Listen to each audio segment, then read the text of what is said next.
well, you've seen their operations in and out, right? So, do you think what is their main weakness that they failed to achieve the target? Well, they claim to have achieved the target lah, but not as expected lah. I don't think they ever meant to do the cattle rearing business as their main business, you know, and I don't think they won the tender, the contract to do this because they want to support the national feedlot policy. I don't think so, and that's the main weakness, because it was very clear from the way they set up the operation, from how the monies were transferred out to other operations, and from how I think the focus has been given to non-related business, that they were just using the national feedlot policy to get the 250 million easy funding. Where on earth can you get a 250 million loan without any collateral, and I was told without any personal guarantee, with extremely favorable repayment terms, and at 2% interest rates? Nowhere. So when the whole intention in the first place is just to get the 250 million and use the money as a seed funding for family business, it went haywire from that point onwards. And the NFC operation in Gemas is just a part and parcel to at least justify the 250 million. Most money were pumped into business, into restaurants and food business. We have not got the money trail, but I'm sure if audit is done, they will find a lot of trails of money going to Singapore, where they have a supermarket operation as well as restaurant operations. A lot of the money was spent on buying assets, for example. So, what kind of assets? Just as condos, car, you know. Yeah, car and piece of land and stuff. And those are the ones that we uncovered so far. We don't know how many more they have bought, either under the name of the associated or related companies, or by the strength of their ownership of these companies having control a fund of 250 million. That in itself would have convinced banks to allow them to get private loans to buy assets under their names. So that's why I think if they do a asset declaration, I mean, it would be interesting to see, you know, what kind of assets Datuk Sri Shahrizad and the family has. Yeah. Of course, people can ask directly the questions, okay, but these are not money. Maybe it's their own money. You know, that it puts a lot of question mark. And we know how financial institutions work. You know, if you have control, effective control, even if your name is not the direct beneficiary or shareholder of a particular company, but if you can prove that you have effective control of a 250 million fund, that in itself is a good guarantee, so to speak, for banks to give you loans to buy so many properties. So when you start looking at all this, you know, I at least get the feeling that the NFC operation in Gemas, the actual feedlot operation, is just a disguise. The rest is all about the more glamorous part of the business. It's about property investments. It's about upmarket beverage, food and beverage business. So when you get people who just get the contract and funding not for the actual purpose of that policy, then of course it's doomed from the very beginning. They claim that all the businesses that are related, that they also own the subsidiaries of this National Feedlot Corporation, is to support the feedlot business. Yeah, I mean, so they claim that. You see, they claim that two flaws with the argument. Number one, of course, they claim that these companies are set up supposedly as part and parcels of the overall integrated operation of NFC. but they were set up as companies wholly owned by themselves. You know, if they were part and parcels of NFC, of course NFC must have some control of these companies. So that's number one, first flaw. No matter what argument is given, at the end of the day, these are their companies. If anything happens, NFC or the government for that matter has no recourse whatsoever to get back the funds or asset. Number two, one has to question why the need to set up so many companies to do what can be done within just one company. Why do you need to have Real Food Company, National Meat and Livestock Corporation, you've got AgroScience and so on. If the policy is very clear, and I have to admit the National Feedlot policy is quite clear about what they need to do. They need to meet a certain target, 276,000 cows per year. They need to push this through to the market throughout the country in order to reduce the national import and achieve 40% of sufficiency level. That's very clear. That means what? That means they need to build their distribution network and so on. You go and ask many other established companies, not just in meat, but other retail companies and so on. They don't go down and set up so many operations. It's sometimes a division or section, marketing section within a company. So both arguments that they have, if you know, arguments that these are part and parcels of NFC, if you look at from those two perspectives, it's not valid. But most importantly, you can't be talking about building a network of distributor.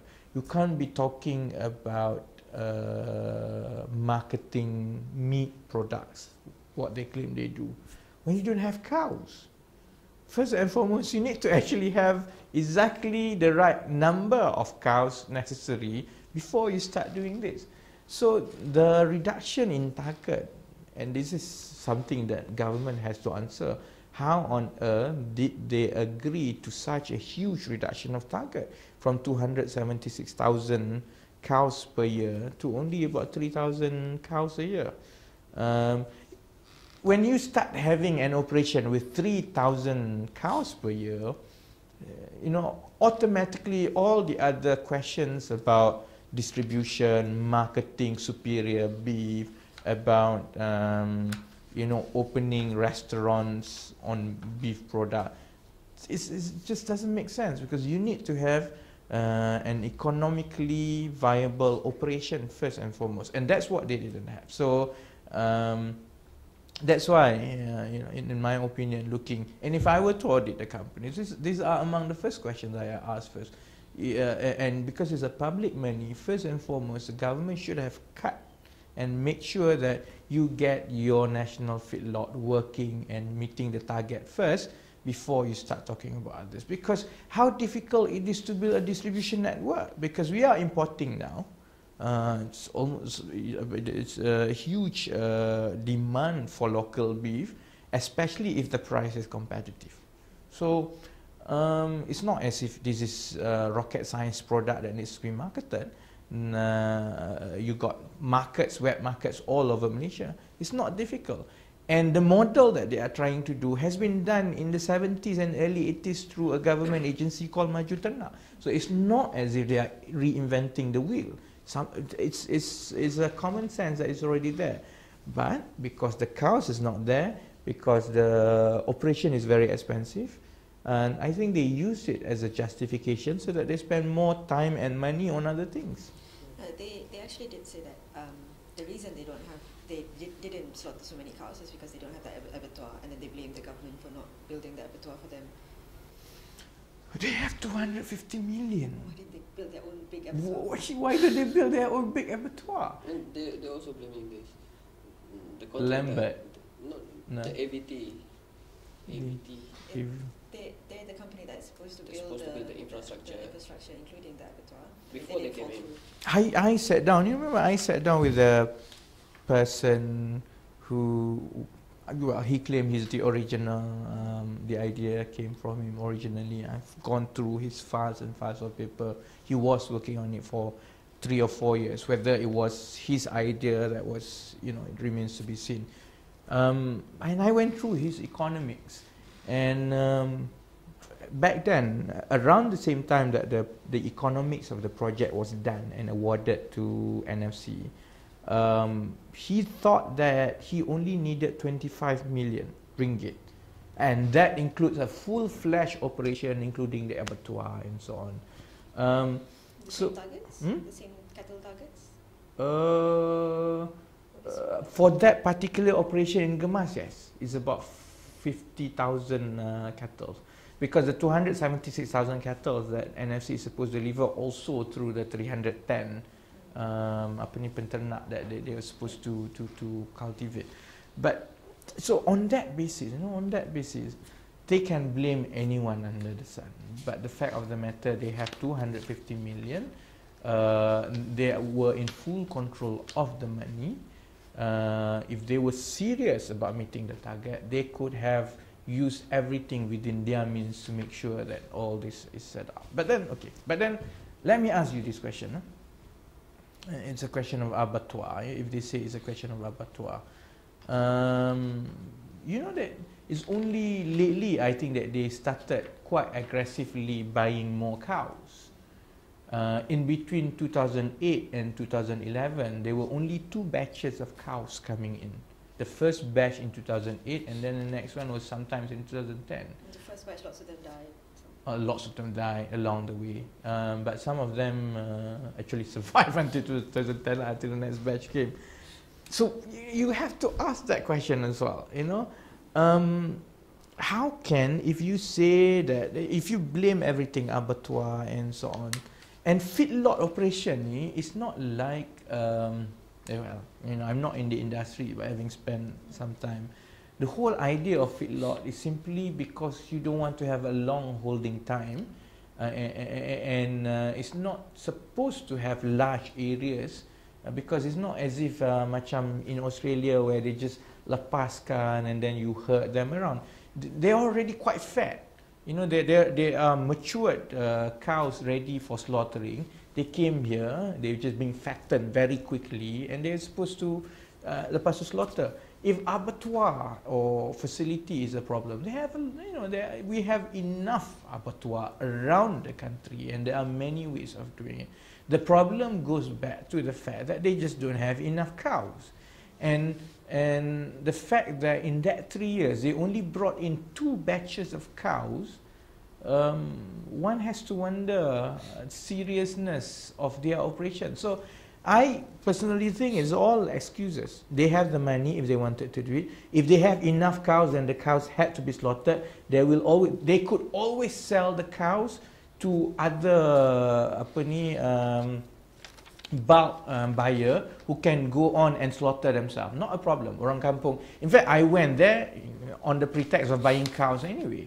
So that's how orang kampung and how the meat industry works.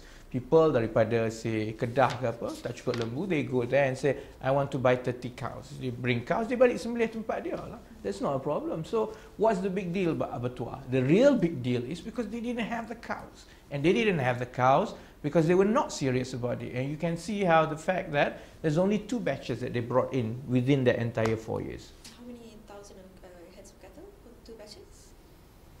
I think the first one was about 4,000 plus. I could double confirm. The first one is about 4,000 plus. The second one is about 1,000 plus. Even that one yang 8,000 plus rare too, because I don't have the full details. Even that, to me, I find it quite weird, because so far the information that people drop here and there is 4,000 plus in the first batch, and it's about second, and then now apparently they've started buying from Thailand and so on. So if we go and check now, they could have a bit more cattle than what it was about a year ago. So the CEO, Ismi, he said that, you know, it's a loan, so if they had actually squandered it, then the family would be ruined for generations. Why would they do that? Well, it's a very compelling argument. Number one is that we have had so many instances of these arguments in the past. Government hardly gives money just like that to any entities, whether it's companies. a lot of money were pumped into crony-related companies or national companies, which in turn was given to cronies with full control.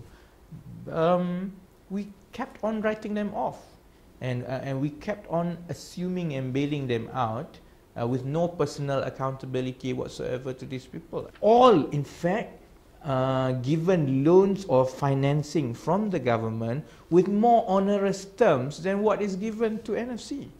And we have seen over the last 30 years, none of them was brought to accountability, and the public ended up carrying these massive debts.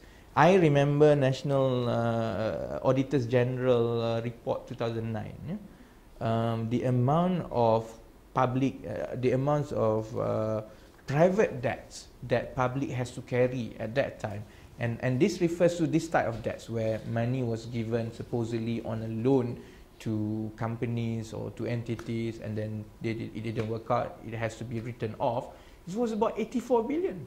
There is 84 billion of such loans now being carried by the public. So you're suggesting that they took out the loan thinking that we'll try to make some money in property and other private businesses, and if we don't make it, then government will bail us out. Precisely. I mean, he needs to tell us and convince the public how exactly they will be ruined. How exactly they will be ruined? Because the loan is given to NFC. NFC is a company owned by so-called this AgroScience, with a shareholding by them. Okay. So as far as legal and financial recourse, if the 250 million is squandered, all that can happen is AgroScience will just be wound up. That's all. You just close AgroScience. And I don't think they give personal guarantee. When they don't give a personal guarantee, there's nothing happening to them. The company went bankrupt. There's no justification. There's no impact or accountability on the part of the directors or shareholders. They just lost so-called that investments they make in AgroScience. That's number one. Number two, look at how they have been responding to questions about their inability to meet the target. Instead of owning it up, instead of being truthful about it, they blame everything under the sun. It's government, it's abattoir, it's that, it's non-Malays, cattle, cartel. So you can expect that as the time goes by and they don't meet their target and the money just dissipate and is transferred to all other companies, precisely these are the arguments that will be made to the government, that in the end, as all in the cases before, the government, if it still be end, will just say, oh, because of there's a lot of technical glitches, there's a lot of wrong planning, the guy who did the paper at the Kementerian was wrong, and therefore it's not NFC's fault, and therefore we reach a settlement so and so. That is modus operandi. And that has happened before, unless Ismail can actually convince otherwise and put a personal guarantee of 250 million. I'm fine.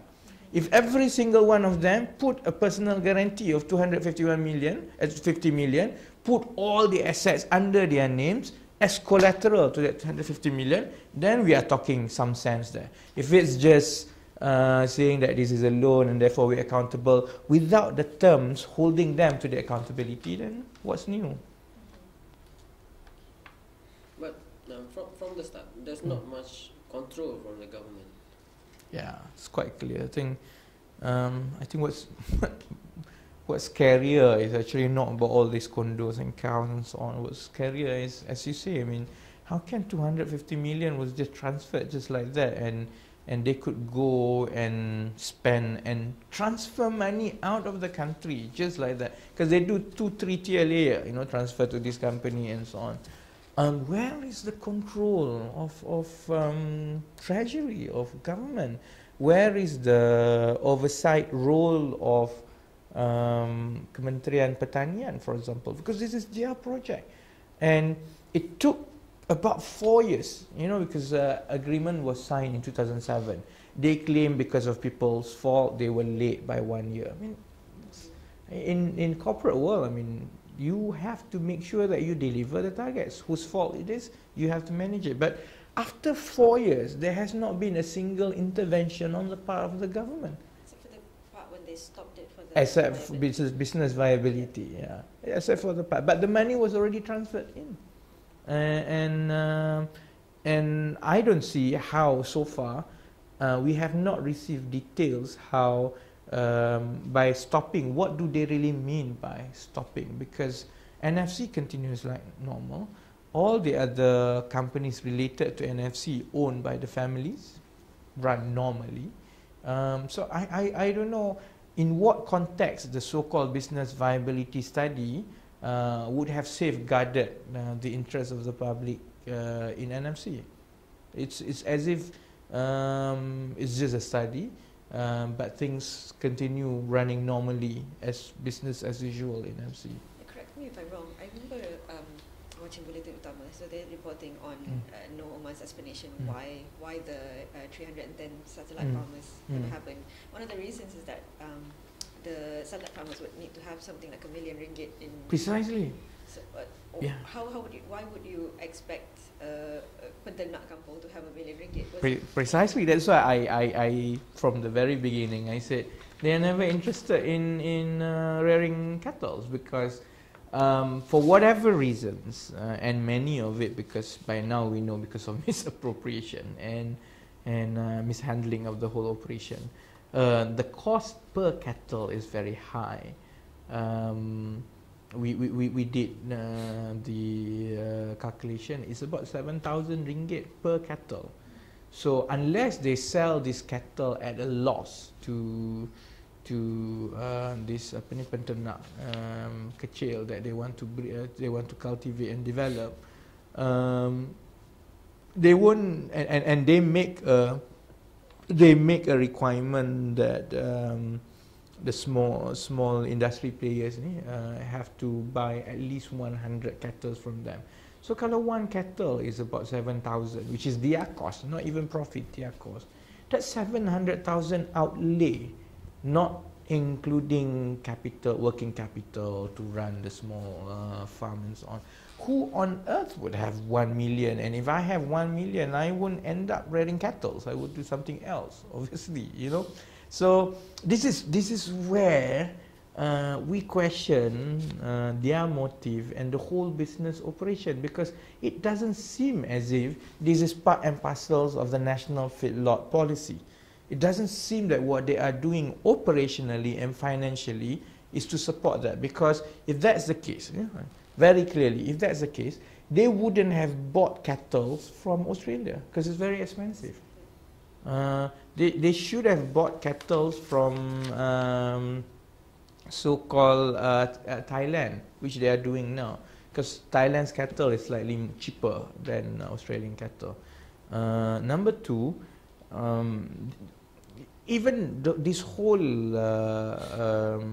viability of feedlot operation, there's a big debate whether we can be successful or not, even at that level, because it is going to be very costly. Because you buy cattle yang dah besar, and then what the cheapest that you can get them at 1,500, 1,000. The ones that they get is about 3,000 plus all the other costs and so on. It becomes a lot of it is their travelling cost. So when you build into the whole costing per head, it becomes about 7,000. But katakanlah, you buy about 1,500. So you have to feed them, to fatten them in the next 2-3 months, and the food is quite expensive. So the margin is actually quite small, So that's why people, if you go and ask banyak orang kampung and so on, it's just not a business operation that they think worth the time and money. What they want is bakar, the right bakar lah, And usually what at other places what they do is they just get a very superior bakar. They kacuk with the lembu tempatan, and you give the the cows to to petani to raise. That is cheaper because they don't have to bayar straight away 7,000, 8,000 kan. And in fact what is done at other developed countries, or even in Thailand, they're quite successful cattle breeding industry, is that they impregnate the cattle yang orang kampung, this petani ada ni, with the superior packer.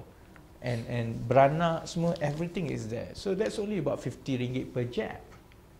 So, so if you start looking at all this, it's doomed from the very beginning, and I don't think they would ever get that 310 penternak kecil ni, unless they revamp the whole business operations. So whose fault is it? Would the government have been a part of this planning? Would not they have not realised that it's doomed from the beginning? It's unreasonable to expect. I had a feeling that. And talking to veteran, some pensioners or people who claim they were in the know about the whole thing. They had been strong oppositions against this, because this is not the first time Malaysia is trying to do feedlot. Felda tried to do feedlot, it didn't work. I know that Guthrie before that tried to do feedlot. Again, it's a question of costing. So feedlot operation is not that easy economically.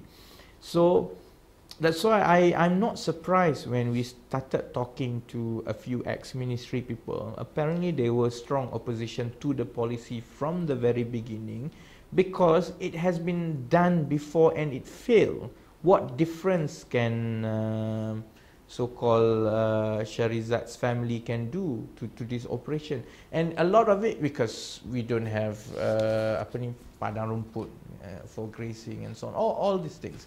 In fact, one idea was that the best entity to do this would have been Felda or Peneroka Felda, because they have growth underneath dia punya pokok kelapa sawit. And therefore, you solve the problem of food, which is very pricey. And they tried to look at. They tried to do that because, well, apparently the palm oil punya yield tak bagus sangat because the cows were stepping on it. So then that's the problem. See, so that's why Kementerian and Tan Sri Muhyiddin cannot wash his hands clean on this.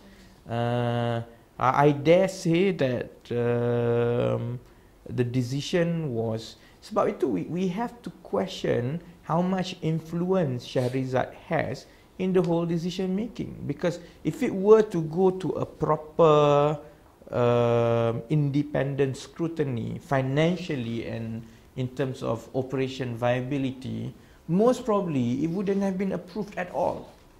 The fact that it was approved when there were so many instances in the past that such operation would have been doomed from the failure, and the fact that throughout the time after it was approved, more money was transferred out for something else without any intervention from the Kementerian.